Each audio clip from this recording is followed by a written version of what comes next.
এই তো আজকে সকাল থেকে তো এইভাবে অনবরত বৃষ্টি হচ্ছে। তার মধ্যে মেয়ের পরীক্ষা ছিল। আমাদের মাসদ্বীপের সব বেসরকারি স্কুলগুলো বন্ধ ছিল, কিন্তু সরকারি এই দুইটা স্কুল খোলা ছিল, গার্লস স্কুল আর জেলা স্কুল।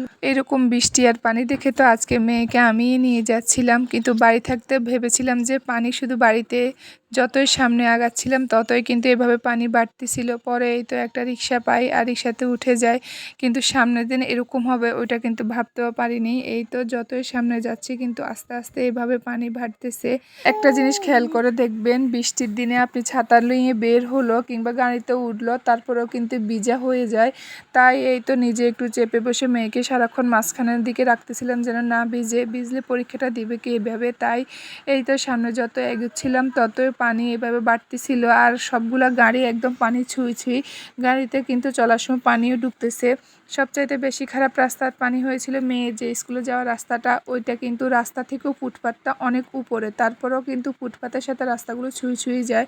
রিক্সাওয়ালা মামা তো আসতে চায় না, পরেও ওনাকে অনেক জোর করে নিয়ে আসি, কারণ না হলে তো মেয়ে পরীক্ষা দিবে কিভাবে, কারণ ভিজে গেলে ভিজা গায়ে পরীক্ষা দিতে অনেক অসুবিধা, জ্বর সর্দিও লেগে যাবে। তাই এই তো স্কুলের ভিতরে এভাবে প্রচুর পানি, তারপরে মেয়েকে একদম পরীক্ষার হলে বসিয়ে তারপরে মেয়েকে সাথে কথা বলে মেয়েকে বিদায় দিয়ে বের হয়ে আসি, কারণ পরীক্ষাটা এখন শুরু হবে এই জন্য।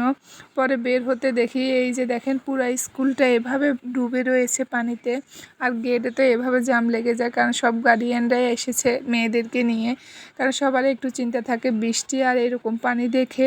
তাই এই তো আস্তে আস্তে বের হচ্ছিলাম, ভেবেছিলাম যে মেয়েকে টাকা দিয়ে এসেছিলাম যে মেয়ে ছুটির সময় একা যাবে, পরে দেখি যে না, বৃষ্টি আর এভাবে পানি শুধু ভারতেছে, এটা দেখে কিন্তু আর বাড়িতে আসি নাই। তাই মেয়েকে একসাথে নিয়ে বাড়িতে আসবে এটাই চিন্তা করে গার্ডিয়ান সিটে বসেছিলাম। কিছুক্ষণ পরে দেখি যে গার্ডিয়ান সিটে এভাবে পানি ঢুকতেছে, সব গার্ডিয়ানরা বলতেছে যে এটাও মনে হয় যে ডুবে যাবে। এই যে দেখেন, এরপরে দেখি মেয়ের পরীক্ষা শেষ, তারপরে মেয়ে এই তো হল থেকে বের হয়ে আসে। পরীক্ষা শেষ হওয়ার পরও দেখেন এই যে কি অনবরত বৃষ্টি হচ্ছে, আর আমরা যাওয়ার সময় এই ফুটপাতটাতে কিন্তু পানি উঠে নেয়, আর আসার সময় এভাবে পানি একদম ভরে গিয়েছে। কি